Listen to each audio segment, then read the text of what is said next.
పల్నాడు జిల్లాలో టీడీపీ ప్రచార వాహనాలపై దాడులు కొనసాగుతున్నాయి. ఈసీకి ఫిర్యాదు చేశారంటూ రెంటచింతల మండలం మంజకల్లులో టీడీపీ వాహనంపై వైసీపీ నేతలు గొడ్డలతో దాడికి పాల్పడ్డారు. ఎంపీ అభ్యర్థి లావు శ్రీకృష్ణ దేవరాయలకు చెందిన ప్రచార రథంపై దాడి చేసి ఎల్ఈడీ స్క్రీన్ను ధ్వంసం చేశారు. ఈ ఘటనలో డ్రైవర్తో పాటు సహాయకులకు తీవ్ర గాయాలయ్యాయి. జిల్లాలో ఎస్పీని కూడా మార్చినా దాడులు ఆగడం లేదంటూ టీడీపీ నేతలు మండిపడుతున్నారు.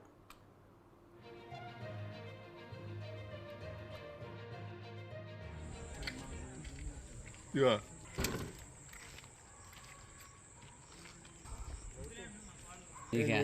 ಊಟ రేపొద్దున అయినా ఉంటుంది బండి ఉదయం అయినా ఉంటుంది కదా తీసి పెడితే పదారి పక్కన వస్తే తెలియదు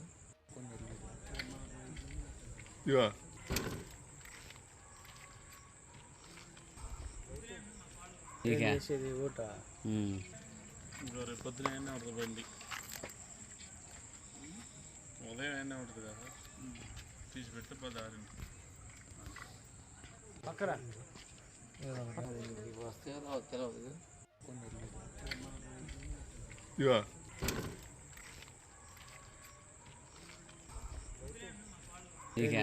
ఊట రేపొద్దున అయినా ఉంటుంది బండి